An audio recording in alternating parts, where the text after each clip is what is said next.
Hello, everyone. Welcome back into the Magic the Gathering unofficial audiobooks. I'm Phil Dawson, your humble narrator.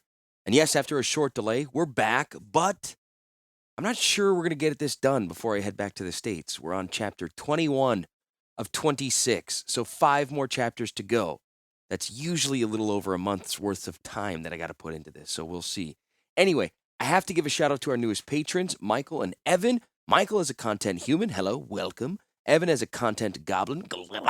Again, we're trying to get up to 30 patrons. That's our goal this year. We're currently at 25, so we're on a good pace. You can start as little as $3 per chapter to help support what we got going on here. Also, with this break, yes, I'm going back to the States for 3 weeks, first time in 4 years, bringing the family, daughter meeting the grandparents for the first time, right? So that means we're not going to be pumping anything out, and I'll be on vacation mode. But I will be planning our listener rewards and coming up with how that's going to work. What that is conceptually is a way to reward longevity support at all levels. So regardless of the amount you join up for, if you stick around supporting consecutively, you earn back goodies, right? Like stickers, mugs, keychains, t-shirts, etc. I don't know exactly yet, but again, as long as you're here supporting me on the Patreon and you hit like 3 months and then 6 months, you're going to earn something cool. It's my way of thanking you for supporting. And my patrons this month, they have made this trip that we're going on even more memorable and more possible and comfortable, etc. And now, like, the only thing on the radar when I get back is getting this thing really cooking, right? We've been on a good run, but let's make it even better. Same with the hop farm I got going on, and the brewery, and being a great dad and a husband, and yada yada. You know the drill. But your support is necessary for this. And when you're supporting this thing, and it's this thing in its entirety, not just like me, if you know what I mean, which I totally love doing, but at least for now, I'm good. I want you all to stick around, tell your friends, get people to join, make this an even cooler project than it already is, and then start, rewarding people for being a part of it. So check the show notes to see the Patreon and join up. Also, we did hit another $100 lifetime supporter, and that means that they get a custom Shadowbox cube of Urza and Mishra playing Friday Night Magic. It's one of the many very cool, perfectly collectible scenes from games, music, movies, etc. at the Etsy shop, etsy.com/shop/apes-in-capes.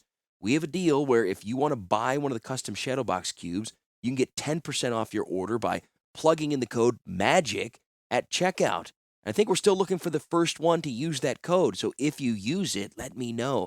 Again, etsy.com/shop/apes-in-capes. You can always follow me on Twitter or Instagram. It's Phil and Sendai on either one. I'm super hyped that we're getting close to finishing, but we got a long way to go. Let's get to it.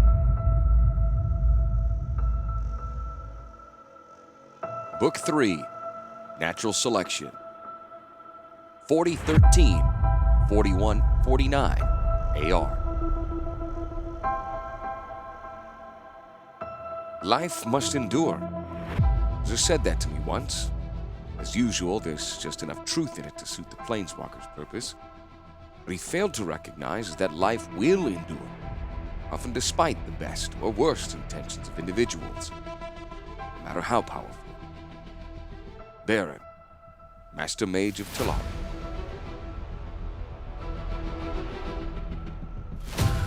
Chapter 20. Silence reigned in the Chancellor's Hall. The administrative work of the Academy brought to a halt for the night, and most offices locked up and darkened. Light spilled through the open door of the last occupied workspace. Timon approached it slowly. Though he had only held the official Academy rank of senior student, Timon had passed through security with little trouble. The sorcerer had free access to Baron or any Chancellor on the Master Mage's own order. The island's night watch had not challenged him. The final doorway, however, was daunting enough to stop him cold. It stood open, inviting, and Timon could see Baron working at his desk within. The last step across the threshold was one of Timon's most difficult accomplishments in all of his time on Tolaria, precisely because it would signify the end of that time. He stepped through into Baron's office. The mage glanced up from his work, from reviewing the material he and Urza would be discussing, no doubt. The mage had put out the word that he would be meeting with Urza for all those who might have business that needed to be brought to the Planeswalker's attention. Timon, Baron said in surprised greeting. His expression hovered somewhere between curiosity and suspicion. It's been a long time since you visited the academy. In Baron's presence, Timon removed his cap and shoved it into a pocket. The academy is on my way to the docks, he said, mouth dry. He knew Baron didn't need to be told that one of the academy's security-cleared trader vessels had docked there this week and was leaving untied tomorrow morning. The mage settled back in his chair, hands flat, in front of him on the marble-topped desk.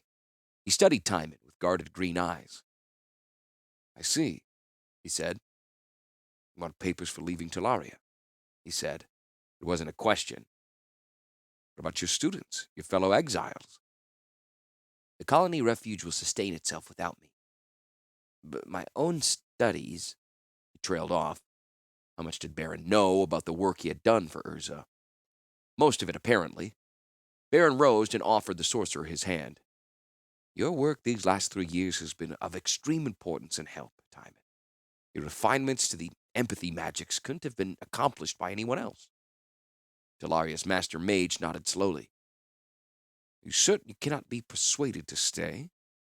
He asked, a note of resignation present. Yes, I'm certain, Timon said. The sorcerer had too much to work through on his own. While he'd begun to admit a certain validation behind Tolaria's purpose, behind Urza's purpose, it was hard to balance that out against his lack of understanding for the lands and lives his work affected. Baron might be able to make those hard decisions, balancing lives against the sometimes harsh necessities of the future. Timon did not yet possess such an outlook. I do hope to return, Master Baron, someday.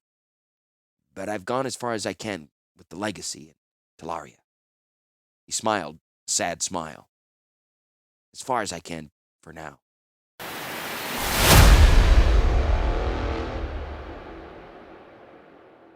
It's been better than a century since the deaths of Gatha and Craig, Urza.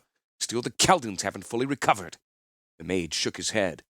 I don't care for the idea that we may see the same kind of devastation in Benalia. Baron paced the Weatherlight's deck, trying to work off some of his nervous energy, but feeling that in fact the reverse was true. Though the ship remained sea-bound, sailing emerald waters beneath a brilliant summer blue sky, the mage sensed the large power stone that was the vessel's heart pulsing from its protected vault. The magic charged him, a reminder of his part in the ship's design and construction, and of course in its maiden voyage to Sarah's realm. That felt so long ago, the battle now just one more footnote in his never-ending life. Baron's world seemed to shrink with each new year added to that span, lost among the incredible history. Standing near the forward mast, pennants snapping in the rigging above him, Urza glanced upward for a long moment, possibly remembering the time he'd spent on ship, climbing into the sails and mastering the ocean's temperament. I trust the Keld will survive, Walker said with regard to Baron's first statement. There's always been a strong nation. I doubt they will ever see another of Craig's status, though certainly the Witch Kings wish for it. The Master Mage conceded that point. Urza was right in that the Keldons had asked for Gatha and the Rogue Tutor's experiments had embraced them. Their current difficulties now that Phyrexia had moved on stemmed from the Witch Kings trying to hold on to the power Craig had once brought them all. Yes, that struggle would work itself out, eventually, but this was not the issue at hand. The Phyrexian stumbling over Gatha's work was unfortunate, but not devastating, continued Urza. Baron disagreed. It pointed the Phyrexians in our general direction. We have reports of infestations in Femeref, Sodnia, and especially in Benalia. They know of the Bloodlines, Urza. Something of the Bloodlines, Urza corrected. But they seem to be focusing on them as warriors only, and not of their future potential. Baron shook his head, then drew in a deep breath of the tangy sea air. It doesn't matter. They know, and that's dangerous. It means they'll keep looking, finding more of your Bloodlines, and placing the project in jeopardy. Urza shook his head, his voice turned hard. I will keep ahead of them. We will keep ahead of them. Even should the Phyrexians try, they couldn't find all the Bloodlines. Not near enough to make a difference. In fact, his voice softened even as his expression followed suit. We are getting so close, Baron. There are so many promising lines, scattered all over Dominaria. He nodded a brief concession. Yes, I'm concerned that the Phyrexians are stepping up to such an obvious level of interference.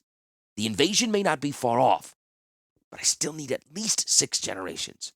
The legacy is complete, but for an heir to wield it, His eyes glinted hard against the overhead sun. Baron, I need that time. The infestations are being controlled. I expect that the Benalish can hold out a bit longer. We both know that if the Phyrexians want to take down Benalia or any other nation, they will. Right now, they're toying with the Bloodlines, trying to gauge their effectiveness. You owe whatever time you have to Phyrexia, Urza, and betting on them is not a pleasant gamble to make. Baron sighed in frustration. He knew he wasn't getting through. We're lucky they have not discovered Tolaria, he said with a sharp glance to the Planeswalker. What's left of it, he added.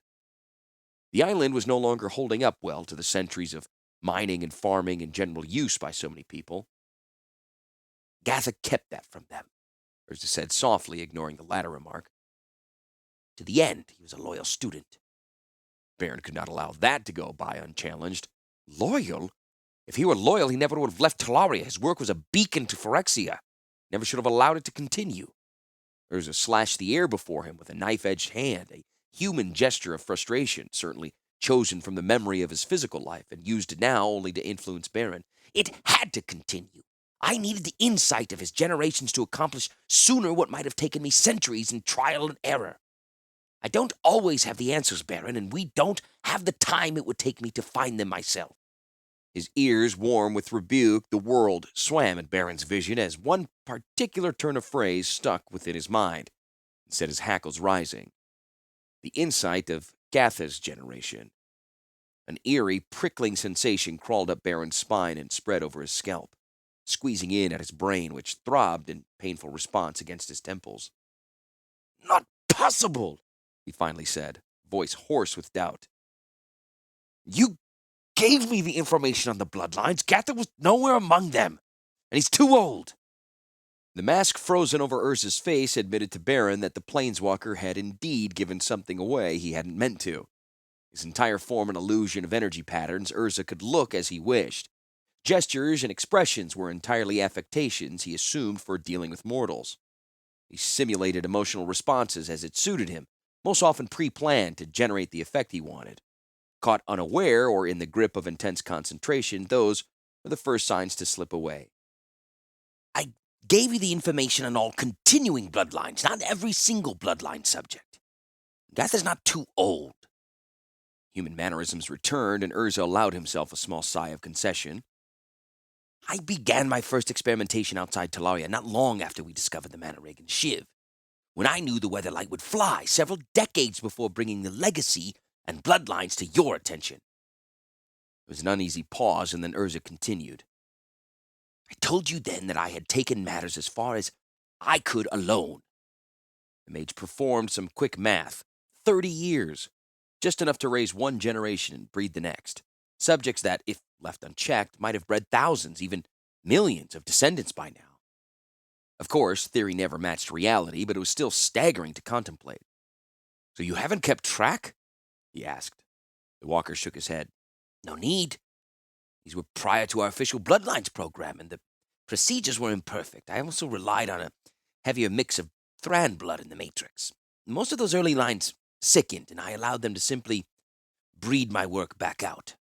Only a few lines prospered, but they showed remarkable talent. Those I brought to Tolaria for their genius. I turned them over to you better than 300 years ago. Their genius. Baron wondered at all those students over the years.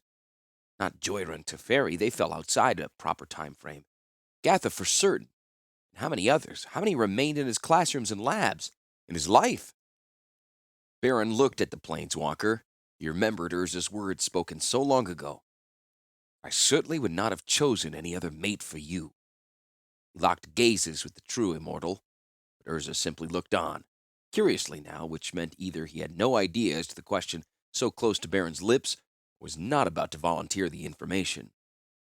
Baron blinked, glanced away, and focused his gaze on the far horizon ahead. The wind cut sharply over the bow and welled tears in the corner of his eyes. Take me home, Urza.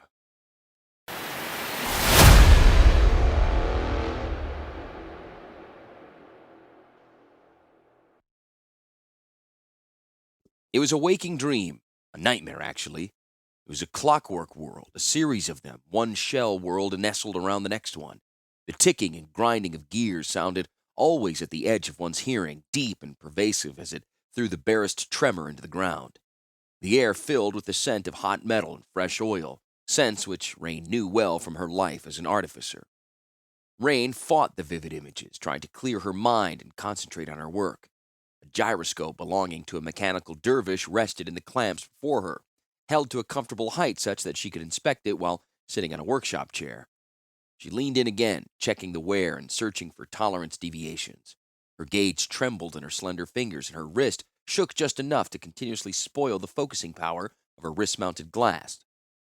Biting her lower lip in frustration, she tore the glass off her wrist and hurled it across the room. Hearing the glass shatter against the wall brought an instant of immediate gratification, followed quickly by a sense of loss and guilt for having taken her turmoil out on an inanimate tool. "Rain, is everything all right?" Hurried footsteps came down the corridor, and then the door of her workshop swung open. Startled, Rain stood quickly in a surprise of hearing Baron's voice. She expected her husband to be gone for several hours yet. Catching her stool before it overturned, she set it carefully against the table as he entered. "You're back early?" Watching him scan the shop with his quick green eyes, she noticed their haunted look. Frowning, she clasped her hands together, a gesture of concern, and meant also to hold them steady. "The meeting went as you suspected, I see?" Ray knew her husband too well. There was no missing his look of fear, quickly smothered under doubting eyes. "I had Urza walk me back to Tolaria," he said in answer to her first statement. Taking passage back to the Isle should have cost him several days' time, though only hours subjective to rain. She noted the despondency in his voice, the too casual shrug. Baron was her entire world, always more important than her artifice. After so many years, she could read him as she could no other, and she remembered better than he. She could compare her husband's moods and attitudes with previous years, and she noted the failing pattern. Something was wrong, or going wrong. So far, though, Baron had been unable or unwilling to share it. Now he tried to change the subject. "What happened to your glass?" he asked, nodding toward the twisted frame and pile of glittering shards. "A mistake," she said. That was truthful enough. "I have to fix the frame later and order a new lens." "I'll take care of the lens," he promised quickly. Too quickly. He was definitely avoiding some problem. "Something the matter?" she asked, knowing full well there was, and wanting to draw him out, wanting also to avoid her own personal nightmares. She noticed a glistening bead on her husband's forehead and reached out slowly to dab it with delicate fingertips. Moisture. She almost expected the scent of glistening oil, but shoved such thoughts back into the darker recesses of her mind. "Something is the matter." His eyes met her gaze, softened under the warm concern. Almost, she thought, he was ready to blurt it out. Slowly, almost sadly, he reached over and took her hand in his. "Rain?" he began, voice trembling only slightly. "Rain, are you happy on Tolaria?"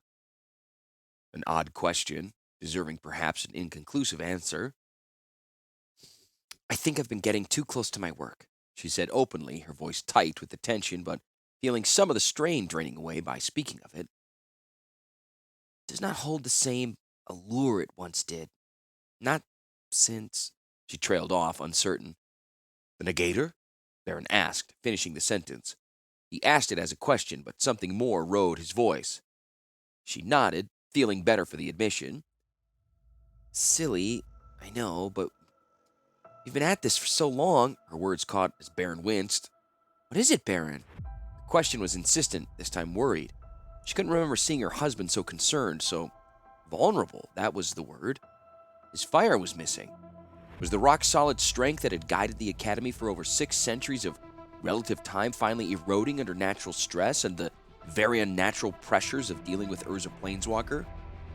Baron raised her hand to his lips, kissed it hard, once.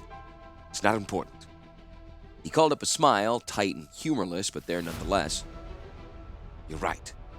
We've been at this for too long, but I don't think it will go on much longer, Rain.